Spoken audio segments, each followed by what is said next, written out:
Hello बच्चों, the most important lecture of gravitation, lecture number 7th lecture लेकर हम आ गए। इस लेक्चर में सारी चीजें न्यूमेरिकल बेस्ड होगी। उसके बाद एक्सेलरेशन ड्यू टू ग्रेविटी का वेरिएशन पढ़ेंगे और हम कोशिश करेंगे मास और वेट अच्छे से इसी लेक्चर में पढ़ ले और चैप्टर के लेक्चर के एंड में दो डिस्टिंग्विश हम करने वाले। ठीक है, इतनी चीजें हम करेंगे, लेकिन लेक्चर की शुरुआत हमारे ट्रेडिशन को फॉलो करते हुए हम करेंगे और इसमें हम कुछ बढ़िया से क्वेश्चन लाए हैं आपके लिए। आपका काम है वीडियो को पॉज करें और इसको सॉल्व करें। ठीक है, तो आई होप आपने इस चीजें ट्राई की होगी। इसके बाद अब मेरा टर्न आता है, अब ये क्वेश्चन हम सॉल्व करेंगे। ठीक है, what is acceleration due to gravity at height h is equal to R from surface of Earth. कोई बात नहीं बच्चों, हमने लास्ट लेक्चर में अच्छे से पढ़ा था। If this is the earth, this is the centre of earth and this much distance is radius of earth, this is mass of अर्थ। ऐसा दिया हुआ है कि बॉडी यहां पर प्रेजेंट है, बॉडी का मास होता है m, कितनी हाइट दी गई है h is equal to R. ठीक है ना, तो ये जो इतना डिस्टेंस है आपका, ये h होता है, h is equal to R ऐसे दिया हुआ है। और क्या कहा है उसने, और देख लो बच्चों, यहां पर जो एक्सेलरेशन ड्यू टू ग्रेविटी की वैल्यू होती है उसे कहा जाता है जी एच, और सरफेस पे जो होती है उसको कहा जाता है जी। क्या कहा जाता है? जी। ठीक है ना, हाइट पे की acceleration due to gravity, surface पे की एक्सेलरेशन ड्यू टू ग्रेविटी। आज हम सीखेंगे अर्थ से आप जैसा जैसा ऊपर जाओगे एक्सेलरेशन ड्यू टू ग्रेविटी कम होती है, क्यों कम होती है, क्या कम होती है, देखेंगे। तो जी एच और जी दोनों का फॉर्मूला हमें पता है, हमने जी एच फाइंड आउट किया था, अगर आपको याद है तो जी एच आया था, जी H is equal to G M divided by are plus H whole square. याद है ना, जी एच आया था G M divided by are plus H whole square, G M divided by are plus H whole square. ठीक है, तो अब यहां पर क्या दिया हुआ है, H is equal to R, H is equal to R यहां पर रख देंगे तो क्या आ जाएगा, G H is equal to G M divided by are plus R whole square. तो आर प्लस आर क्या हो जाएगा बच्चों, टू आर, क्या हो जाएगा, टू आर। तो G H will be G M divided by two R whole square, square कर लो इसका। G H is equal to G M divided by two square, four, R का स्क्वेयर हो जाएगा। अब इसको मैं कैसे लिखता हूं, देख लो बच्चों अच्छे से, G H is equal to one by four side में ले लेता हूं, अंदर क्या बचेगा, G M divided by R square. अगर आपने लास्ट लेक्चर बहुत अच्छे से देखा है और उसको डाइजेस्ट किया है तो आप आराम से बता सकते हो कि this is nothing but your g. G मतलब on the surface of earth, मतलब इस बॉडी को अगर आप सरफेस पे ला लोगे तो हाइट कितनी हो जाएगी, जीरो। तो इसकी वैल्यू क्या हो जाएगी, G M divided by R square. तो G M divided by R square की जगह क्या रख सकते हो आप, जी।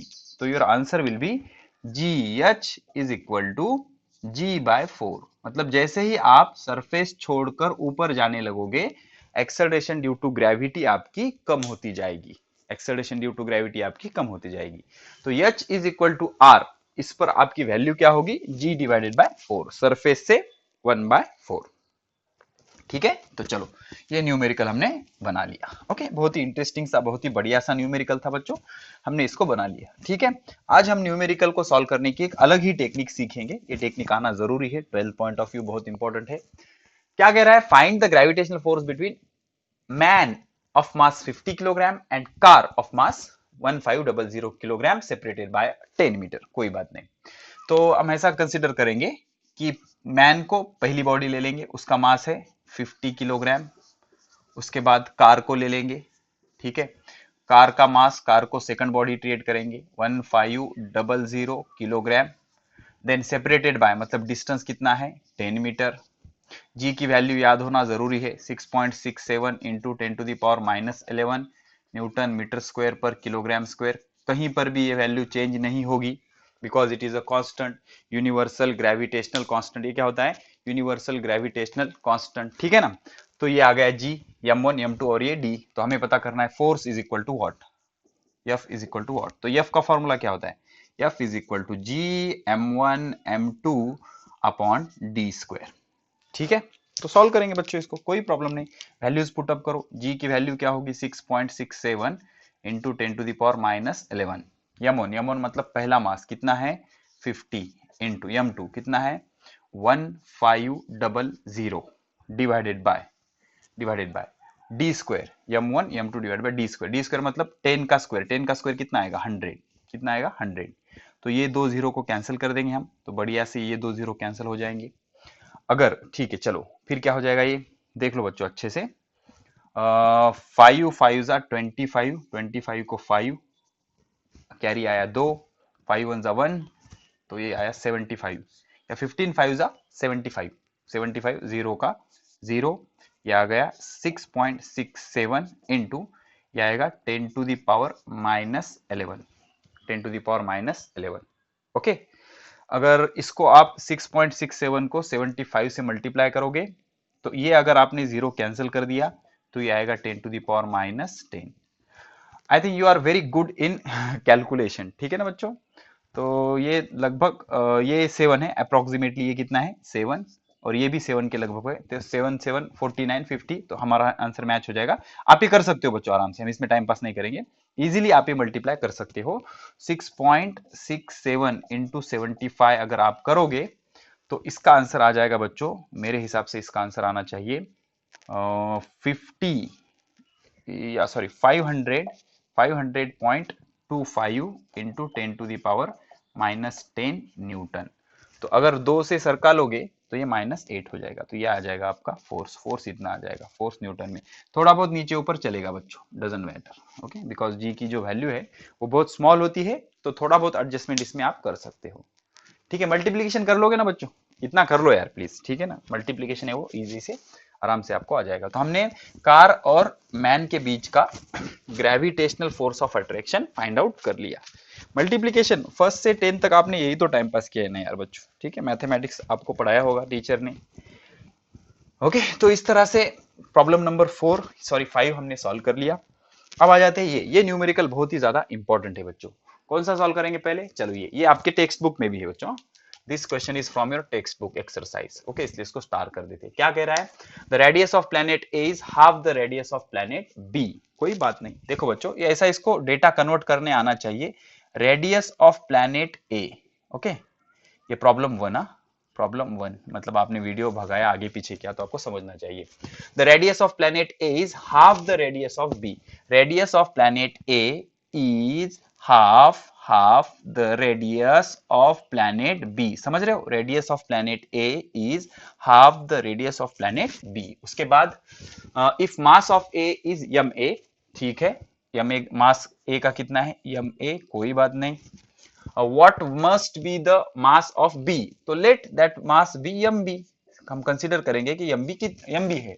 Okay, so that the value of G on B, value of G on B, समझ रहे हो, value of G on B, value of G on B is half, समझ रहे हो, value of G on B, value of G on B is half the value of G on A। Simple, the value of G on B is half the value of G on A। और उन्होंने हमसे पूछा है mb की value find out करो in terms of ma। कोई बात नहीं बच्चों, चलो ठीक है। तो क्या होगा बच्चों, इस इक्वेशन को हम इक्वेट करने की कोशिश करेंगे। We have G is equal to gm divided by r square, gm divided by r square. This is the beautiful formula for acceleration due to gravity what we have. ठीक है, तो GB के जगह क्या रखेंगे, ये वैल्यू देखो चाहो, ये फॉर्मूला यहां पर अप्लाई करेंगे जीबी के लिए। तो जीबी को क्या करेंगे हम, G M B divided by R B square. समझ रहे हो, जी का फॉर्मूला है GM divided by are square. तो जीबी के जगह क्या रखने आएगा, जी को जी लिखना पड़ेगा, जीबी नहीं, why, because G is a constant, universal gravitational constant. M के जगह एम बी, आर के जगह R B, is equal to का इज इक्वल टू 1/2 का 1/2। ठीक है, 1/2 का 1/2। अब जीए जैसा जीबी का फाइंड आउट किया वैसा जीए का फाइंड आउट करो, जीए का फाइंड आउट करो। जीए का क्या आ जाएगा, कैपिटल जी तो कांस्टेंट है, ए बी 1 2 कुछ नहीं होता उसका, एम बी के जगह एम ए लिखोगे आप, M A divided by R के जगह क्या लिखोगे, आर ए स्क्वायर लिखोगे। तो अब यहां से क्या हो जाएगा बच्चों, यहां से ये जी और ये जी सिंपली कैंसिल हो जाएगा। अब हमें एम बी पता करना है, RB, we have RB, no problem about RB। तो हम क्या करेंगे बच्चों, यहां से एक अप्रोक्सीमेशन करेंगे, देख लो, ये दो को इधर भेज देंगे तो क्या हो जाएगा, RB is equals to 2RA। समझ रहे हो, RB is equal to 2RA। तो RB के जगह क्या रखने आता, 2RA। तो ये MB जैसे के वैसा होगा, MB जो कि फाइंड आउट करना है, RB है ना, RB की जगह क्या रखेंगे, 2RA। And do not forget to take bracket because there is a square ना, तो स्क्वायर करते वक्त ब्रैकेट लेना ना भूले। तो ये MA आ जाएगा, MA divided by RA square. ठीक है, तो अब इसको सॉल्व करो बच्चों। ये हमारा था MB जो कि फाइंड आउट करना है, डिवाइडेड बाय 2 का स्क्वायर कितना हो जाएगा, 4, और ये RA का स्क्वायर, समझ रहे हो, RA का स्क्वायर इज इक्वल्स टू, इधर क्या हो गया बच्चों, MA डिवाइडेड बाय ये क्या है, RA स्क्वायर। अब ये सिंपल से स्टेप है बच्चों। इधर आपको क्या दिख रहा है, RA स्क्वायर, तो this RA square in denominator and this in denominator get cancel, इसको इधर शिफ्ट कर दो, तो MB इज इक्वल टू हमारा आंसर आ गया 4MA। आई होप ये मैच हो जाएगा, होप क्या मैच होना ही चाहिए। और 2MA आ रहा है यहाँ, तो MB is equal to 4MA। Let me check the answer बच्चों, MB is equal to 4MA।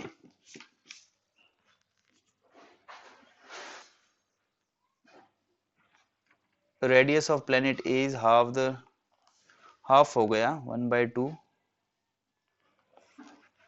तो 1/2 हो गया, ठीक है, तो उसका स्क्वायर 1/4। ठीक है, हम कुछ मिस कर रहे हैं क्या बच्चों, yes we are definitely missing something. क्या मिस कर रहे हैं देख लो, अच्छे से देख लो बच्चों, ये मिस्टेक कॉमन है बच्चों, ऐसे मिस्टेक हो जाते हैं, क्या मिस कर रहे हैं देख लो अच्छे से।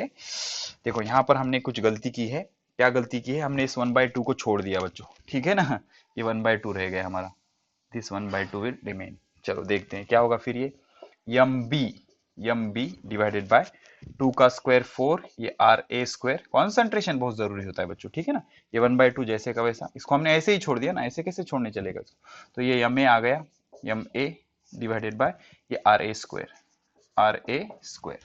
तो होगा क्या बच्चों, अब होगा क्या, this RA square and this RA square will get cancel, 2 1 जा 1, 2 2 जा 4 हो जाएगा, अब ये 2 इधर चला जाएगा, चलो ये this is the perfect, okay, MB is equal to 2MA हो जाता है बच्चों, MB is equal to 2MA। Calculation आप खुद किया करो यार, ठीक है ना, तो वो देखो बच्चों, इतना मैटर करता है फिजिक्स में कंसंट्रेशन, थोड़ा सा भी मिस्टेक हो गया तो आपका आंसर कहाँ का कहाँ आ जाएगा, ठीक है, so this is the correct answer, no problem बच्चों, अभी ये सही है।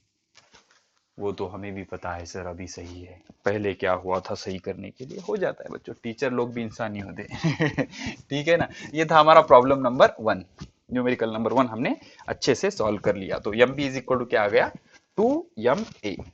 अब आ जाते हैं प्रॉब्लम नंबर 2 पर, बहुत ही इंटरेस्टिंग और थोड़ा सा लेंदी हो जाएगा आई थिंक ये प्रॉब्लम, लेकिन अच्छे से करेंगे बच्चों हम उसको, कोई प्रॉब्लम नहीं, देख लो। The mass of imaginary planet is 3 times the mass of earth, planet कह रहा है, ठीक है, प्रॉब्लम नंबर 2, ये प्रॉब्लम ये वाला बच्चों, the mass of imaginary planet, ठीक है, तो लिख लेते हैं इसको, mass of imaginary planet, mass of imaginary planet is, समझ रहे हो कैसे लिख रहा हूं मैं, देखो, the mass of imaginary planet, mass of imaginary planet is 3 times mass of earth, इसको ऐसे लिखूंगा, मास ऑफ अर्थ, समझ रहे हो, mass of planet is equal to 3 times mass of earth, okay.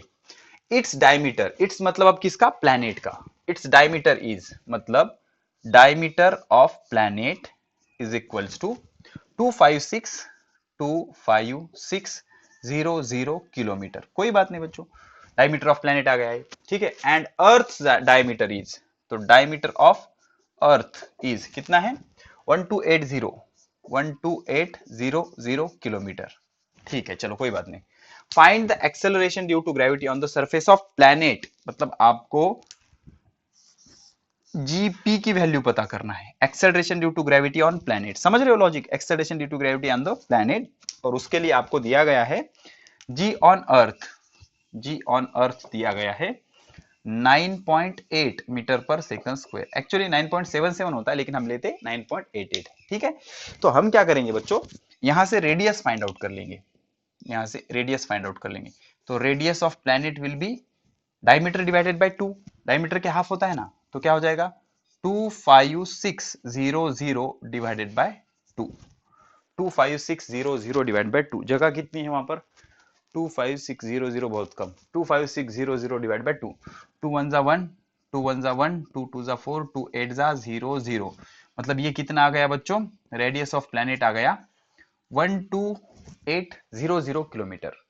अब यहां पर फाइंड आउट करेंगे रेडियस ऑफ अर्थ, तो ये क्या हो जाएगा 12800 डिवाइडेड बाय 2, तो ये क्या आ जाएगा 6400 किलोमीटर। अर्थ की रेडियस कितनी आ जाएगी 6400 किलोमीटर। विजिबल है, चलो परफेक्ट, नो प्रॉब्लम।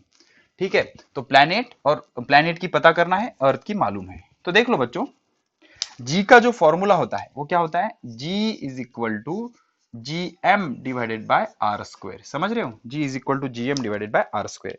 अब ये फॉर्मूला लगाएंगे हम प्लैनेट पर, G P is equal to ji M P divided by R P square. Sir यहाँ पर जी को पी क्यों नहीं लगाया, because G is a constant ना बच्चों, इट ऑलवेज रिमेन्स कांस्टेंट, कभी चेंज नहीं होगा, तो उसको पी 1 2 लेने की जरूरत नहीं। तो ये होगा acceleration due to gravity on planet, mass of planet, radius of planet, equation number first. ठीक है, ऐसे ही अर्थ का क्या हो जाएगा, g e is equal to ji M e divided by R e square, G M e divided by R e square, equation number 2, equation number 2।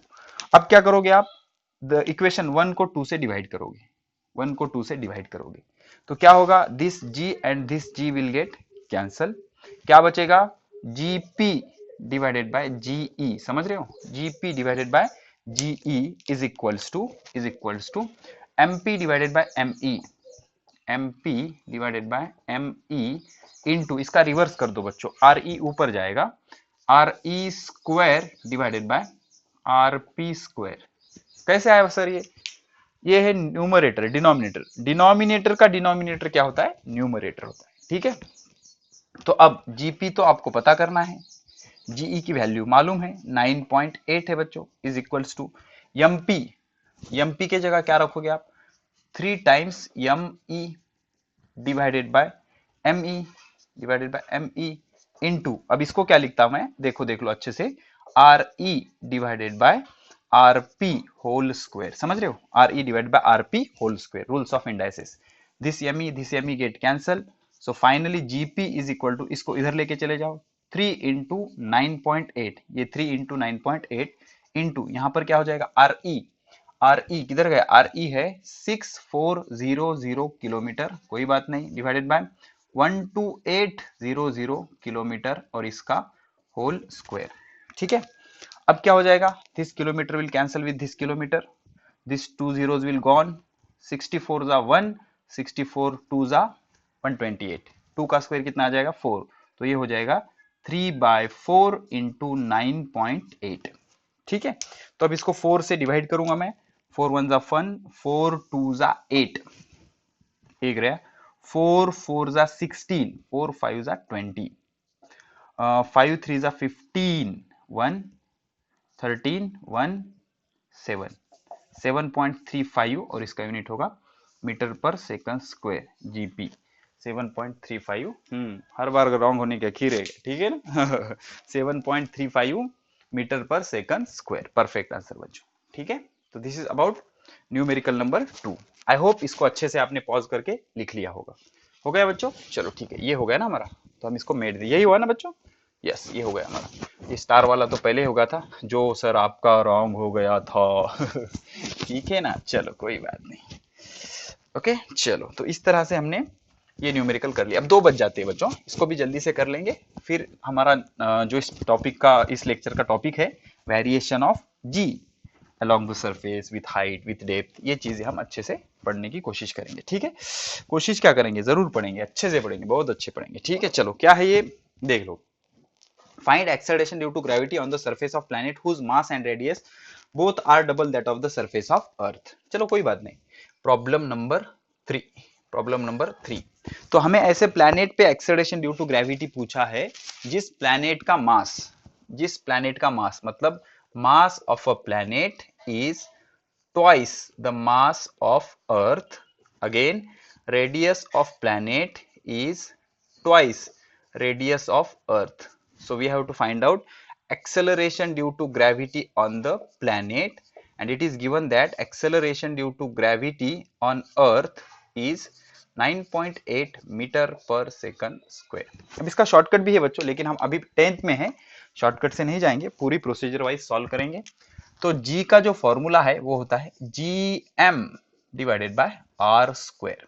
ठीक है, अब ये फॉर्मूला लगाएंगे प्लैनेट को तो क्या हो जाएगा, gp is equal to gmp divided by rp square, equation number first. Why not gp, because acceleration sorry universal gravitation constant is a constant. Then apply that formula for earth, तो g के जगह ge आ जाएगा, gme divided by R e square, equation number 2।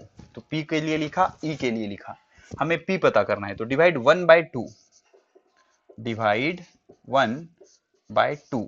तो 1 क्या है, 1 is gp, 2 क्या है ge is equals to 1 क्या है gmp divided by rp square whole divided by 2 का right hand side gme divided by re whole square.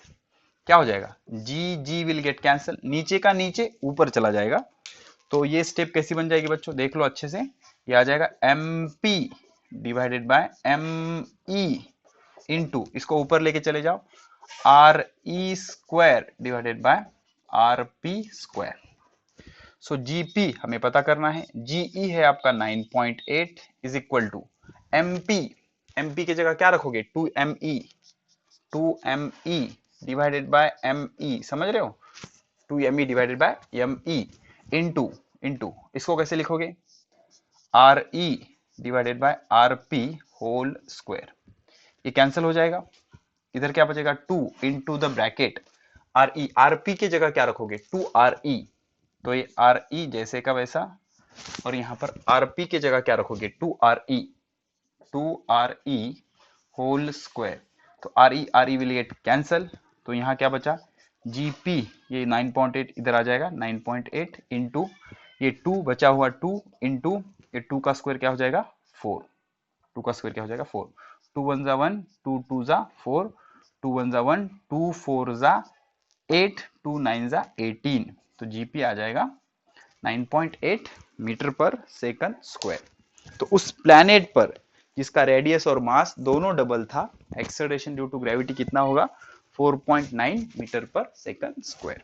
ठीक है, आई होप बच्चों ये आपको प्रॉब्लम समझ में आ रहे होंगे, नहीं समझ में आते तो बार बार देखो, एक रिकॉर्डेड है लेक्चर, जितनी बार देखोगे उतना ज्यादा फायदा होगा, और इसको धीरे धीरे धीरे आपको टैकल करना होगा, तभी आपको प्रॉब्लम सॉल्व होंगे। ठीक है, और हमारे ऑल नोट सेक्शन में जो नोट्स अवेलेबल है उसमें के प्रॉब्लम सॉल्व करो, जितने हो सके सॉल्व करो, बार बार सॉल्व करो, और जिसको प्रॉब्लम नहीं जमते वो क्या करो बच्चों, एक ही प्रॉब्लम बार बार सॉल्व करो।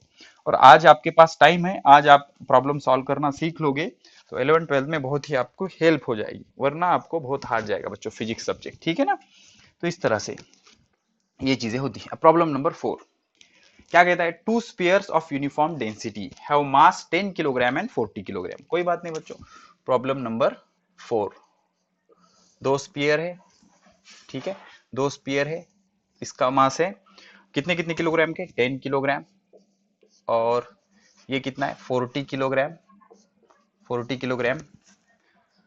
The distance between their centre, दोनों के सेंटर का बीच का डिस्टेंस कितना है, डिस्टेंस 200 मीटर, डिस्टेंस है 200 मीटर।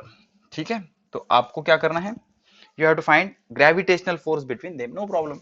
इसको क्या बोल देंगे m1, इसको क्या बोल देंगे m2, ये हो जाएगा हमारा डिस्टेंस। ठीक है, तो सॉल्व कर लेंगे बच्चों। According to gravitational law F is equal to ji m1 m2 divided by d square. ठीक है, तो g कितना होता है बच्चों 6.67 into 10 to the power minus 11 into m1 कितना है 10 इंटू m2 कितना है 40 divided by distance d square. तो d को ऐसे लिख लेता हूं बच्चों में 2 इंटू 100 लिख सकता हूं, 200 मतलब क्या 2 इंटू 100, तो 2 इंटू 10 टू दावर 2। ठीक है, तो d स्क्वायर मतलब 2 इंटू 10 टू दावर 2 का स्क्वायर। ठीक है, इसको बढ़िया से सॉल्व कर लेंगे बच्चों, क्या हो जाएगा 6.67 into 10 to the power minus 11 into, अब ये 1 और ये 2 जीरोस है, इसको लिखूंगा मैं 10 टू दावर 2, और इसको लिखूंगा इंटू 4 डिवाइडेड बाय 2 का square 4, rules of indices 2 raise to 2 मतलब 10 टू द पावर क्या आ जाएगा 4, तो ये 4 यहां पर कैंसिल हो जाएगा, ये 4 यहां पर कैंसिल हो जाएगा। अब ये क्या होगा बच्चों, +4 ऊपर जाके -4 हो जाएगा। या फिर ऐसे करेंगे हम 2 - 11 कितना होता है -9, 6.67 इंटू 10⁻⁻9, ये दोनों का आंसर कितना है -9।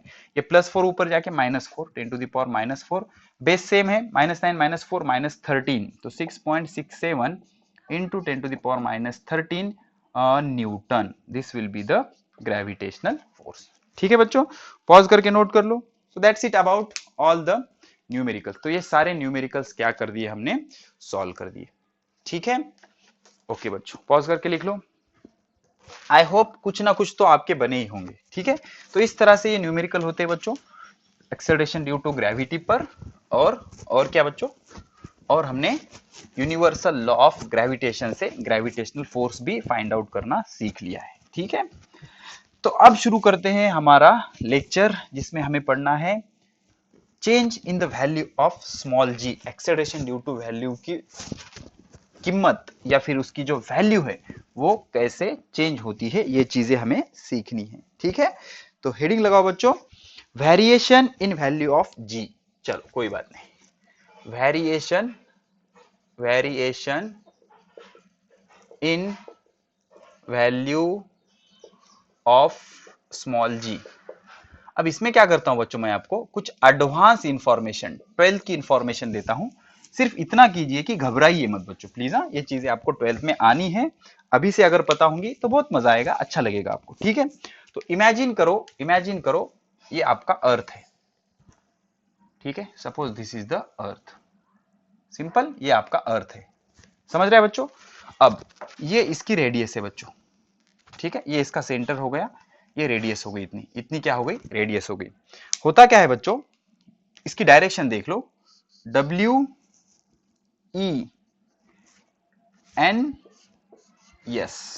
ऐसे होता है, WENS। ठीक है, तो ये जो पॉइंट होता है ना, ये पॉइंट इसको कहा जाता है पोल।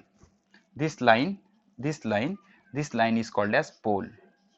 ठीक है, तो ये भी क्या है, आपका पोल है, ये पोल है, ये भी पोल है। और ये जो हॉरिजॉन्टल लाइन होती है ना, ये हॉरिजॉन्टल लाइन, ये जो ऐसा ऐसा सर्कल होता है, ये ऐसा ऐसा ऐसा ऐसा सर्कल, इसको कहा जाता है इक्वेटर। इसको कहा क्या जाता है, इक्वेटर। तो ये हमारा पोल का पॉइंट है, ये हमारा इक्वेटर का पॉइंट है। अब आपको मैं जनरल इंफॉर्मेशन दे रहा हूं बच्चों। ठीक है, एक चीज याद रखो कि जो जी की वैल्यू होती है ना, it is maximum at pole. Okay, the value of g will be maximum at pole। Pole पे इसकी वैल्यू सबसे ज्यादा होती है, मतलब इस पॉइंट पर इसकी वैल्यू सबसे ज्यादा होगी जी की। अब ये यहां से ऊपर जाएगा तो भी इसकी वैल्यू डिक्रीज होगी, डिक्रीजेस, जी डिक्रीजेस। यहां से ऊपर गया तो भी डिक्रीजेस, इसको बोलेंगे वेरिएशन विथ हाइट। क्या बोलेंगे, वेरिएशन विथ हाइट।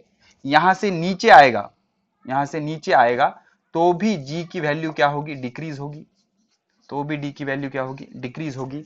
और यहां से इधर भी आएगा बच्चों, किधर, इक्वेटर की तरफ, तो भी जी की वैल्यू क्या हो जाएगी, डिक्रीज हो जाएगी।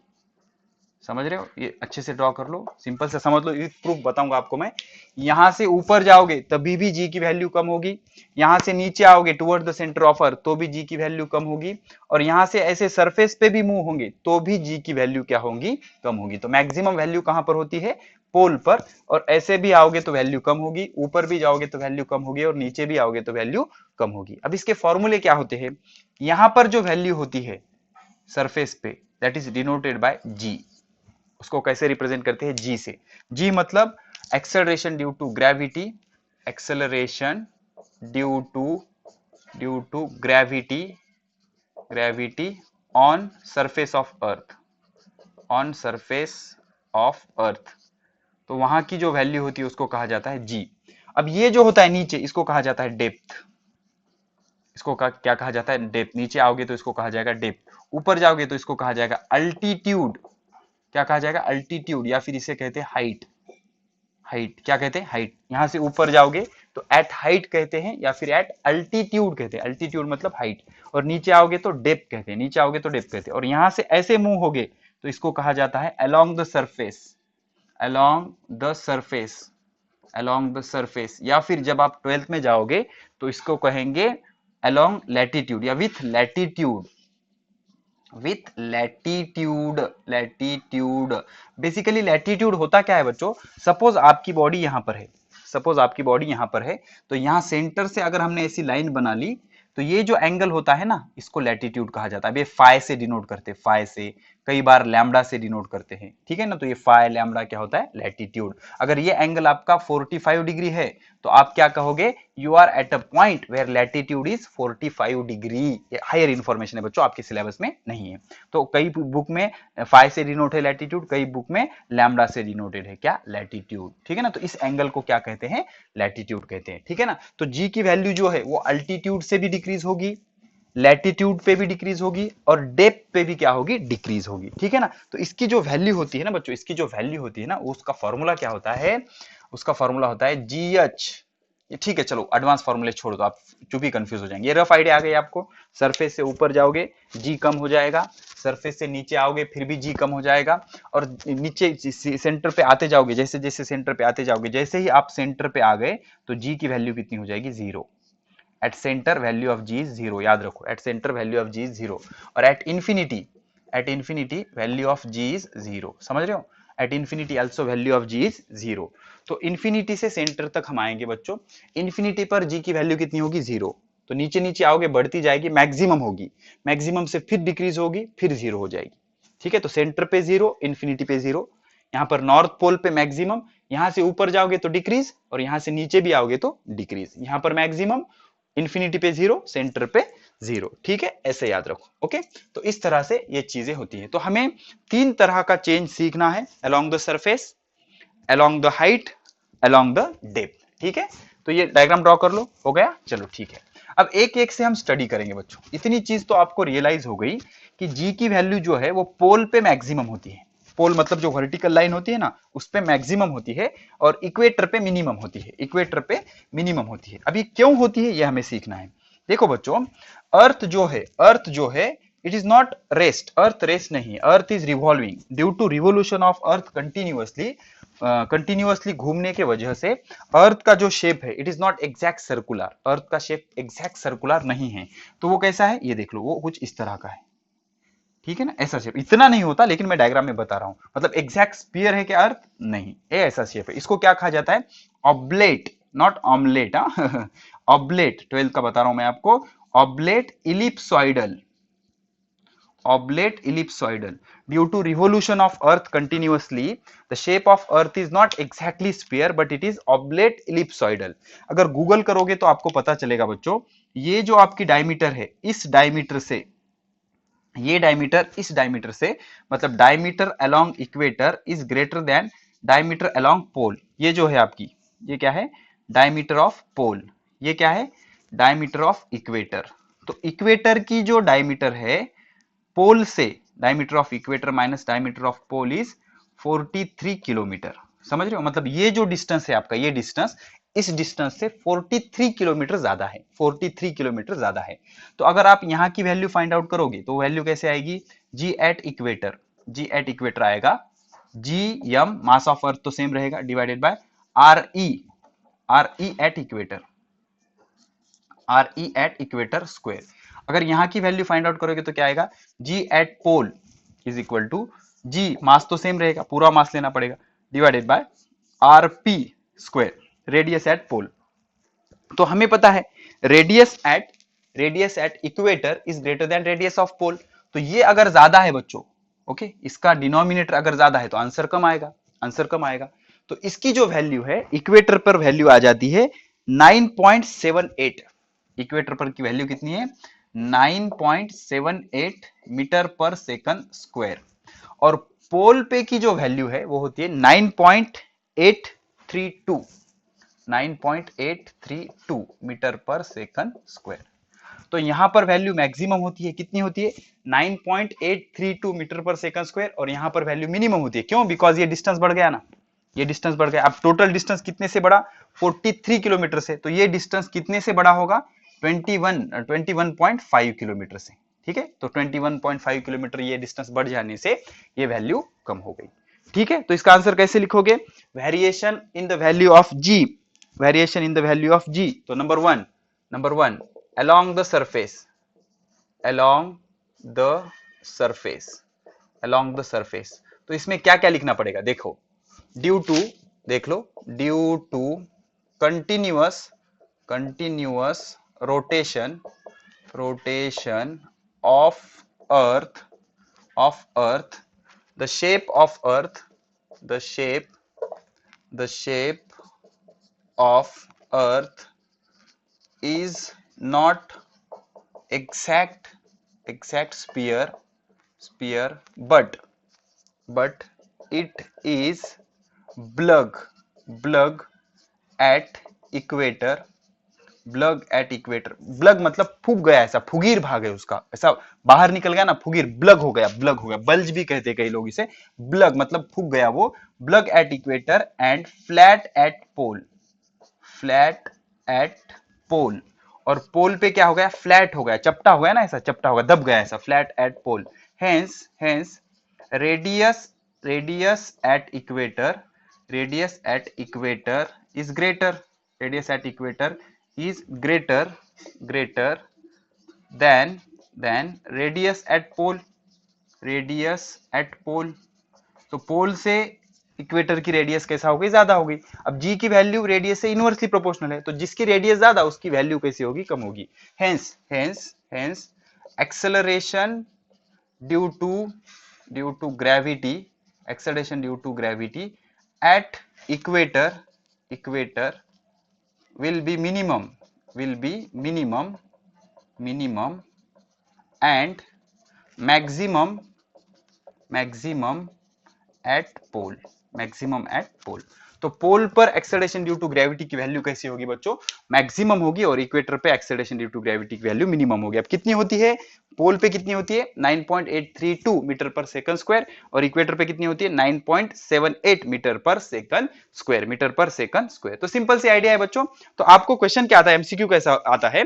As you move from pole to equator, value of acceleration due to gravity, तो पता होना चाहिए, यहां पर मैक्सिमम है, यहां पर मिनिमम है, तो यहां से यहां जाओगे तो acceleration due to gravity decreases, equator to pole जाओगे तो इंक्रीजेस। ऐसा कुछ भी पूछ ले आपको आना चाहिए, ठीक है। तो पहला हमने क्लियर कर लिया, along the surface of earth. तो पोल पे कैसी होती है? मैक्सिमम। इक्वेटर पे कैसी होती है? मिनिमम। तो पोल टू इक्वेटर मूव करोगे तो acceleration due to gravity decrease हो जाएगा। क्या हो जाएगा? डिक्रीज हो जाएगा। और वैल्यू याद रहने दो बच्चों, काम आएंगे आगे। पोल पर वैल्यू कितनी होती है? 9.832, और इक्वेटर पे कितनी होती है? 9.78, और एक्सेलरेशन का यूनिट क्या होता है? मीटर पर सेकंड स्क्वायर, मीटर पर सेकंड स्क्वायर। समझ रहे हो? तो इस तरह से क्या होता है, सरफेस पर एक्सेलरेशन ड्यू टू ग्रेविटी के वैल्यू में चेंज आता है, ठीक है। अब पढ़ेंगे विथ हाइट, इंटरेस्टिंग चीजें हैं बच्चों। Value change in g with height, height को क्या कहते हैं? अल्टीट्यूड भी कहते हैं, ओके। नंबर 2, चेंज या फिर variation, change in value, change in value of g with height, with height. अब एग्जैक्ट आइडिया बताता हूं मैं आपको, बहुत सिंपल है, बहुत ही आसान है, ठीक है। देख लो, अभी हमने पढ़ा था, इमेजिन करो ये आपका अर्थ है, दिस इज अर्थ, गोल गोल अर्थ, ठीक है। ये सेंटर हो गया, ये रेडियस हो गया, ये क्या हो गया? रेडियस हो गया। ये आपका मास यम है, मास कितना है? यम है। तो हम क्या कर रहे हैं? सरफेस पे वैल्यू पता कर रहे हैं। यहाँ पर हमने मास रखा यम, तो यहाँ पर वैल्यू क्या होती है? जी। कितनी होती है? जी। तो जी का फॉर्मूला क्या होता है? जी is equal to G M divided by are square.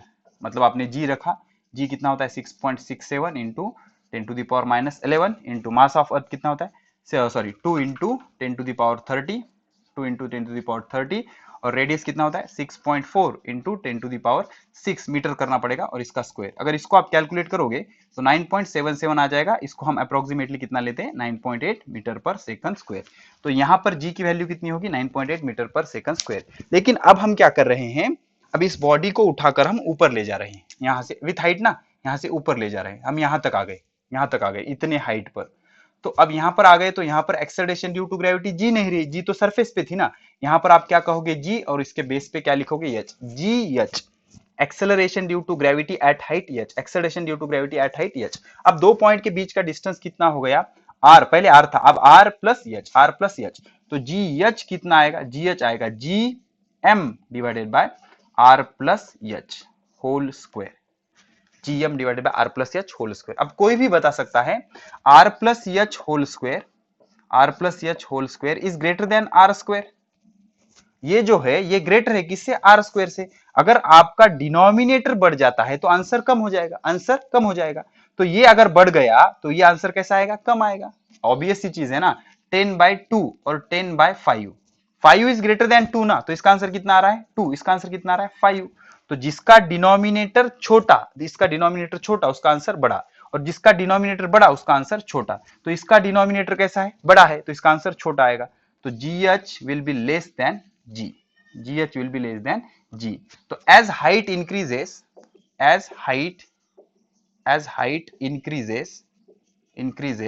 G decreases, G की वैल्यू क्या हो जाएगी? डिक्रीज हो जाएगी। At infinity, at H is equal to infinity, अगर हाइट इंफिनिटी हो गई तो यहां पर क्या आ जाएगा? इंफिनिटी। और इंफिनिटी क्या होता है? 1/0। इस जीरो को ऊपर लेके चले जाओ। At infinity GH will be 0। Infinity पे GH कितना होता है? 0 होता है। अब आपके लिए कुछ यहां पर उन्होंने स्टैंडर्ड एग्जांपल दिए हुए। Along the surface, at surface जो आपकी हाइट होती है, हाइट की वैल्यू यहां पर है, height in kilometers and value of g, g की वैल्यू दी हुई है। तो अलोंग सरफेस पर हो आप तो हाइट कितनी है?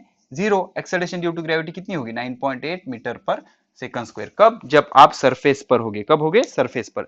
अगर आप माउंट एवरेस्ट पर चले जाओ, माउंट एवरेस्ट पर, तो हाइट कितनी होगी? 8.8 किलोमीटर। माउंट एवरेस्ट,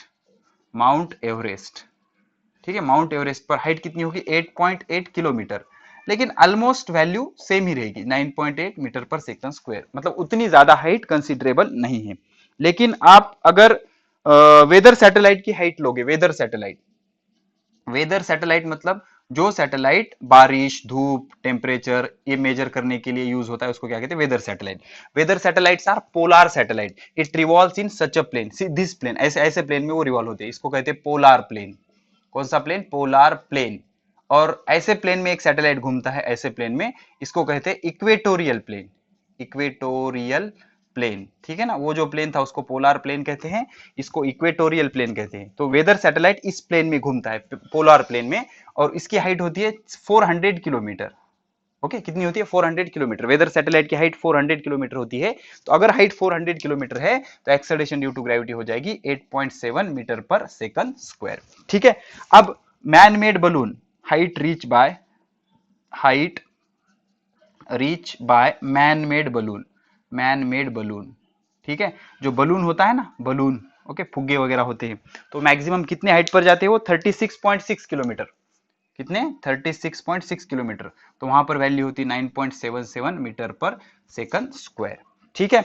अब अगर कम्युनिकेशन सैटेलाइट की बात करोगे, इस प्लेन में कम्युनिकेशन सैटेलाइट घूमते हैं, इस प्लेन में वेदर सैटेलाइट होते हैं, वेदर सैटेलाइट यहां पर होते हैं, और कम्युनिकेशन सैटेलाइट बहुत ही इंपॉर्टेंट होते हैं। कम्युनिकेशन सैटेलाइट इस प्लेन में घूमते हैं और उनकी हाइट लगभग 36,000 किलोमीटर होती है। ठीक है ना। तो जो कम्युनिकेशन सैटेलाइट होते हैं, कम्युनिकेशन सैटेलाइट मतलब जो बॉडी अर्थ के या प्लेनेट के अराउंड घूमती है उसको सैटेलाइट कहा जाता है। इसकी एग्जैक्ट हाइट होती है बच्चों 35,700 किलोमीटर। कहां से? सरफेस से। सरफेस से 35,700 किलोमीटर होती है। तो यहां पर जो जी की वैल्यू होती है बहुत ही कम होती है, बहुत ज्यादा कम होती है, 0.225 मीटर पर सेकंड स्क्वायर। ठीक है। सारी चीजें मेमोराइज करने की जरूरत नहीं है, सिर्फ एक बार नजर के नीचे से जाने दो, ताकि कभी अगर आ जाए तो आपको कंपैरिजन आना चाहिए। ठीक है। तो इस तरह से ये सारे वैल्यूज होते हैं बच्चों। ठीक है। तो क्या समझ में आया कि अगर आप सरफेस से ऊपर जाओगे तो आपका जो फॉर्मूला है उसमें ये वैल्यू बढ़ जाएगी। अगर ये वैल्यू बढ़ गई तो पूरा आंसर क्या हो जाएगा? कम हो जाएगा। तो with height increases, acceleration due to gravity क्या हो जाएगी? डिक्रीज हो जाएगी। क्या हो जाएगी? डिक्रीज हो जाएगी, because of increase in distance. ठीक है। अब बहुत इंटरेस्टिंग पॉइंट है, विथ डेप्थ। अब आप क्या कहोगे? सर हमने हाइट बढ़ाई तो डिस्टेंस बढ़ गया, इसलिए एक्सेलरेशन ड्यू टू ग्रेविटी क्या हो गई? हमारी घट गई। तो अब अगर हम डेप्थ पर जाएंगे तो डिस्टेंस कम हो जाएगा, और अगर डिस्टेंस कम हो जाएगा तो जी बढ़ना चाहिए, लेकिन ऐसा नहीं होता। This is the beauty of physics. अब क्या करेंगे सर आप, ऐसा नहीं करेंगे तो और कैसे हमें कन्विंस करेंगे? बिल्कुल करूंगा बच्चों, सिर्फ 2 मिनट वेट कर लो, 100% आपको बढ़िया से कन्विंस करूंगा। ठीक है, तो हमारा पॉइंट क्या है? Change with depth. Okay, change in the value of g with depth. Okay, change with depth. अब एक चीज याद रखो बच्चों, हमने सरफेस पर और हाइट पर पढ़ी ना।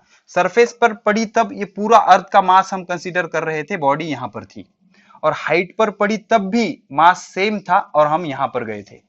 तो इस बॉडी को पूरा मास अट्रैक्ट कर रहा था, इस बॉडी को भी पूरा मास अर्थ का अट्रैक्ट कर रहा था। ठीक है, मतलब मास चेंज हो रहा था क्या? नहीं, सिर्फ डिस्टेंस चेंज हो रहा था। लेकिन विथ डेप्थ में क्या होता है बच्चों? देख लो, इमेजिन करो ये अर्थ है, इमेजिन तो करते आ रहे हैं सर अभी तक, देखो कितना गोल निकाला मैं। ठीक है ना, ये अर्थ है बच्चों। अब हमने क्या किया, यहां से यहां पर क्या होती है वैल्यू? यहां पर वैल्यू होती है जी।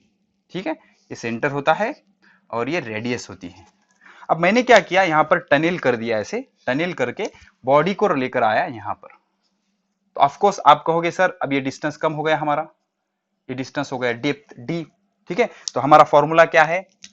G is equal to ji m divide, g h लिख लेंगे पहले, g M divided by are plus H whole square.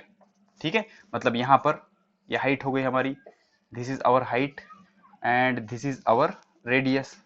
ठीक है, तो आर प्लस एच हो गया। अब हम सरफेस पर आ गए, g is equal to G M divided by height कितनी हो गई? 0, G M divided by are square, R square. तो हम सेंटर के करीब आ रहे हैं, तो ये जो वैल्यू है ये मैक्सिमम वैल्यू है, ये क्या हो गई? Maximum value.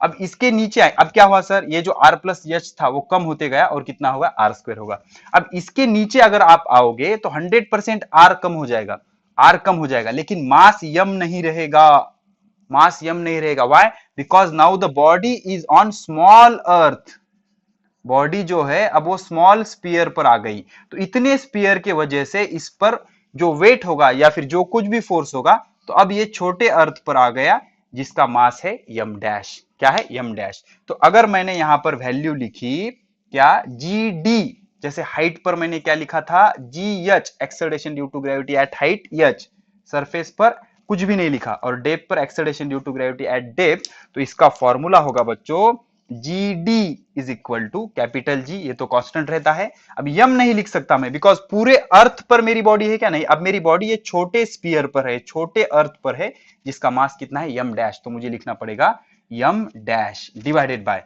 अब डिस्टेंस कितना है? टोटल डिस्टेंस कितना है? आर, और इसका डिस्टेंस कितना है? डी। तो sorry sorry sorry sorry sorry, I am really sorry बच्चों। डेप्थ हम यहां से मेजर करेंगे, यहां से मेजर करेंगे डी। ठीक है ना, यहां से नीचे आएंगे ना हम डेप्थ। तो ये पूरा डिस्टेंस कितना है? आर, और हमने डेप्थ कितनी ली? डी। तो ये जो डिस्टेंस है हमारा, ये कितना हो जाएगा? This distance will be r minus d. समझ रहे हो, ये आर और ये डी, तो ये कितना हो गया? R minus d. तो यहां पर क्या लिखना पड़ेगा? R minus d whole square. अब यहां पर दो चीजें हुई, ये आर कम हो जाने से जी की वैल्यू इंक्रीज हुई, due to r minus d value of g increases. समझ रहे हो, आर का आर माइनस डी हो गया ना, तो कम हो गया, जी की वैल्यू क्या हो गई? बढ़ गई। लेकिन अब एक चीज याद रखो, यहां पर मास भी चेंज हो गया, पहले बहुत ज्यादा मास था, अब ये मास पूरा माइनस हो गया।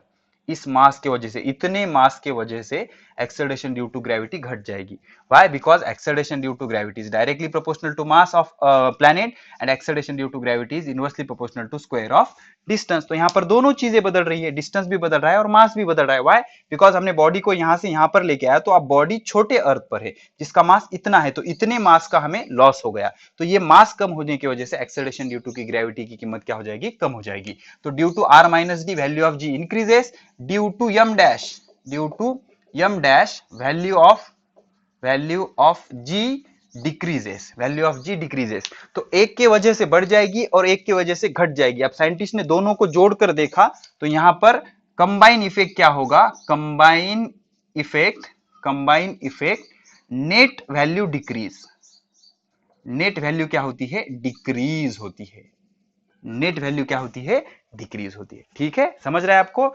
आपने सरफेस से नीचे लाया उसको डेप्थ डी पे, तो 100% डिस्टेंस कम हुआ, जिस वजह से जी की वैल्यू बढ़नी चाहिए। लेकिन अब जो आपकी बॉडी है वो छोटे अर्थ पर है जिसका मास यम डैश है, तो मास घट जाने से जी की वैल्यू में घटावट आ जाएगी, मतलब कम हो जाएगा। तो मास घटने से जी की वैल्यू कम हो गई, रेडियस या डिस्टेंस घटने से जी की वैल्यू बढ़ गई, लेकिन दोनों को अगर कंबाइन करोगे तो नेट डिक्रीज होगी, वैल्यू नेट डिक्रीज होगी, मतलब मास का इफेक्ट ज्यादा होता है और डिस्टेंस का इफेक्ट कम होता है। और मास बहुत ज्यादा लॉस हुआ ना, देखो इतने ऑर्बिट का सारा मास लॉस हो गया, इसलिए नेट वैल्यू क्या हो जाएगी, डिक्रीज हो जाएगी। ठीक है, इस तरह का कंसेप्ट है। तो with increasing the depth value of g decreases, और फाइनली जब आप सेंटर पर चले जाओगे, सेंटर पर चले जाओगे तो जी की वैल्यू कितनी आएगी, जीरो। अब क्यों जीरो आएगी, बिकॉज सेंटर पे उसे अट्रैक्ट करने वाला कोई बचेगा क्या, नहीं बचेगा, मास ही नहीं बचेगा, इतनी पॉइंट पॉइंट अर्थ रहेगा, उसका मास नहीं बचेगा, तो एक्सेलरेशन ड्यू टू ग्रेविटी कितना हो जाएगा, जीरो। ठीक है, तो at centre of earth value of acceleration due to gravity will be zero.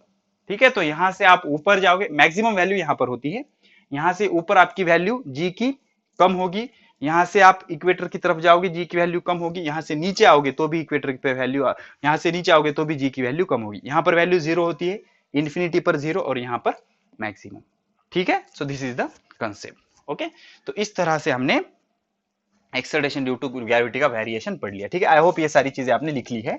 अब मैं 12th का आपको एक ग्राफ बता देता हूं, जिस ग्राफ से आपको जी की वैल्यू अच्छे से रियलाइज हो जाएगी। ये ग्राफ आपके सिलेबस में है नहीं, वैसे 10th के सिलेबस में नहीं है, लेकिन आपको 12th के सिलेबस में ये ग्राफ है और समझ जाएगा आपको, ऐसा कुछ भी नहीं है। ठीक है, तो हम क्या करते हैं, एक्सेलरेशन ड्यू टू ग्रेविटी की वैल्यूज प्लॉट करते हैं। ठीक है, तो हम क्या करेंगे, इधर एक्सेलरेशन ड्यू टू ग्रेविटी लेंगे, एक्सेलरेशन ड्यू टू ग्रेविटी, और यहां पे ले लेंगे हम डिस्टेंस, यहां पे हम ले लेंगे डिस्टेंस। तो हम शुरू करेंगे सेंटर से, तो सेंटर पे डिस्टेंस कितना है, zero, acceleration due to gravity कितनी है, जीरो, तो पहला पॉइंट क्या होगा, 0,0। अब यहां से हम आगे जा रहे हैं, तो यहां पर देखो, यहां पर जीरो वैल्यू है, यहां पर 9.8 है, और यहां इन्फिनिटी पर कितनी है, जीरो, तो जीरो मैक्सिमम जीरो, तो जीरो से बढ़ती जाएगी, जीरो से बढ़ती जाएगी, तो जैसा डिस्टेंस बढ़ेगा जी की वैल्यू बढ़ती जाएगी, बढ़ती जाएगी, बढ़ती जाएगी, बढ़ती जाएगी। तो जब सरफेस पर आ गए आप, तो ये आर होगा, यहां पर आ गए ना आप, तो डिस्टेंस कितना होगा, आर, तब आपकी वैल्यू कितनी होगी, 9.8, 9.8। अब इससे आगे अगर डिस्टेंस बढ़ाओगे तो वैल्यू बढ़ेगी क्या, नहीं, वैल्यू घट जाएगी, और राउंड घटेगी, ऐसे ज्यादा डिक्रीज होगी, ऐसे इस तरह से, और इन्फिनिटी पर जाके जीरो होगी, इसलिए टच करना है क्या इसे, नहीं। ठीक है ना, तो यहां पर क्या हो जाएगा, वैल्यू घट जाएगी। ठीक है, तो पहले वैल्यू यहां से देखो, यहां से वैल्यू बढ़ेगी बढ़ेगी बढ़ेगी बढ़ेगी, सरफेस पे मैक्सिमम, उसके बाद डिक्रीज होते जाएगी। ठीक है, जो लोग सिर्फ बोर्ड का प्रिपरेशन कर रहे हैं ये इसको अवॉइड करो। ठीक है, इंट्रेंस वाले अच्छे से याद रखो। तो this is the variation of g with distance. तो सेंटर पे जीरो होता है, बढ़ते जाता है, बढ़ते जाता है, बढ़ते जाता है, सरफेस पे मैक्सिमम, उससे भी आगे जाओगे तो वैल्यू कम होती जाएगी। हो गया, चलो ठीक है। तो इस तरह से क्या है, variation in the value of g, variation in the value of g. ठीक है, तो this is all about variation in the value of small g. Okay, now let us learn something about, अब हम यहां पर दो डिफरेंस कवर करेंगे बच्चों, एक तो difference between mass and weight, और दूसरा difference between universal gravitational constant and acceleration due to gravity. ठीक है, तो first of all let us learn about difference between mass and weight. पहले क्या करेंगे, हम डिफरेंस पढ़ेंगे, किसका, मास और वेट का, मास और वेट का डिफरेंस पढ़ेंगे। तो हेडिंग लगाओ, मास एंड वेट, इधर ले लेंगे मास और इधर ले लेंगे वेट। ठीक है, डिटेल में पढ़ेंगे सारी चीजें, वेट। ठीक है, अब ये मास क्या होता है बच्चों, देख लो, mass of body is amount of matter present in a substance. Definition simple, amount of matter, amount of matter, amount of matter present in substance, substance is called mass, is called mass। इसे क्या कहेंगे हम, मास। समझ रहे हो, मतलब कितना amount है उस सब्सटेंस में, कितना सब्सटेंस है, इसको क्या कहेंगे, मास, इसको क्या कहेंगे, मास। और वेट क्या होता है, weight is nothing but the gravitational force acting on it. तो वेट की डेफिनेशन क्या होती है, the gravitational force, gravitational force acting on object, gravitational force acting on object is called weight, is called weight। समझ रहे हो, इसको क्या कहेंगे हम, weight कहेंगे, क्या कहेंगे, weight। तो उस पे जो ग्रेविटेशनल फोर्स एक्ट हो रहा है उसको हम क्या कहेंगे, weight। अब दूसरा जो डिफरेंस है बहुत ज्यादा इंपॉर्टेंट है, मास of body always remains constant. किधर भी चले जाओ आप, मास of body always remains constant, always remains constant, remains constant। जो मास है बॉडी का, बोर्ड के लिए बहुत इंपॉर्टेंट क्वेश्चन है, मास of body always remains constant but weight of body changes place to place। ठीक है ना, weight of body is not constant, is not constant everywhere. हर जगह इसका जो वेट है वो कांस्टेंट नहीं होता, because acceleration due to gravity की वैल्यू जैसे चेंज होती है वैसे ही वेट चेंज होगा। ठीक है, सिंपल सी बात है यार बच्चों। देख लो, जो वेट होता है, वेट इज नथिंग बट, देख लो बच्चों, weight WEIGHT, weight is equal to gravitational force. GF मतलब ग्रेविटेशनल फोर्स। तो ग्रेविटेशनल फोर्स कितना होता है? G capital M small m divided by R square. या फिर इसको ऐसे भी लिखते हैं बच्चों, यम बाजू में ले लेता हूं मैं, यम साइड में ले लेंगे, ये क्या हो जाएगा? GM divided by are square. समझ रहे हो? और ये GM divided by are square क्या होता है? G, small g। तो ये क्या हो जाएगा? m into g. तो अब जो वेट है, weight depends on acceleration due to gravity. अब जिधर एक्सेलरेशन ड्यू टू ग्रेविटी कम होगी उधर वेट कम होगा, और जिधर एक्सेलरेशन ड्यू टू ग्रेविटी ज्यादा उधर वेट कैसा होगा? ज्यादा होगा। ठीक है, तो amount of matter present in the substance is called as mass. Mass always remains constant. Gravitational force acting on the body is called as weight, and weight of body is not constant everywhere। अब तीसरा जो difference है, mass is a scalar quantity. Mass को direction नहीं होती। हाँ, mass is a scalar quantity, इसको direction नहीं होती। Mass is a scalar quantity. अब जो वेट होता है, बॉडी का जो वेट होता है, it is always directed not vertically downward. ये गलती मत करना, not vertically downward, it is always directed toward center of earth, center of earth. तो weight is a vector quantity. ठीक है, weight is a vector quantity, vector quantity, weight is a vector quantity directed towards center of earth, directed towards not vertically downward बच्चों, directed towards center of earth। ये सही रहेगा, center of earth। हमेशा इसकी direction किधर होती है? towards the center of earth, towards the center of earth। अब उसके बाद यूनिट जो होता है, SI यूनिट ऑफ मास। ठीक है ना, SI unit of mass, SI unit of mass is kilogram. ये बहुत इंपॉर्टेंट है, SI unit of mass is kilogram. अब यहां पर स्टार करके लिखूंगा मैं, SI unit of weight is not kilogram. बच्चों, जो आप कहते हो ना हमारा वेट 50 किलोग्राम है, ये रॉन्ग है। SI unit of weight is newton, because ये फोर्स है ना बच्चों, इसलिए इसका SI यूनिट क्या होता है? न्यूटन। ठीक है, अब मास क्या है? स्केलर क्वांटिटी है, तो mass only has magnitude, mass only has magnitude. Mass को सिर्फ क्या होता है? मैग्नीट्यूड होता है। क्या होता है? मैग्नीट्यूड होता है। और क्या होगा? Weight has magnitude, magnitude as well as direction, as well as direction. तो वेट को क्या होगा? मैग्नीट्यूड भी होगा और डायरेक्शन भी होगा। ठीक है, अब उसके बाद mass never be zero, mass zero नहीं हो सकता। मास नेवर बी जीरो, किसी भी बॉडी का मिनिमम होगा लेकिन जीरो नहीं हो सकता। लेकिन weight can be zero, weight can be zero. अब आप कहोगे सर कब हो जाएगा weight zero? Weight can be zero.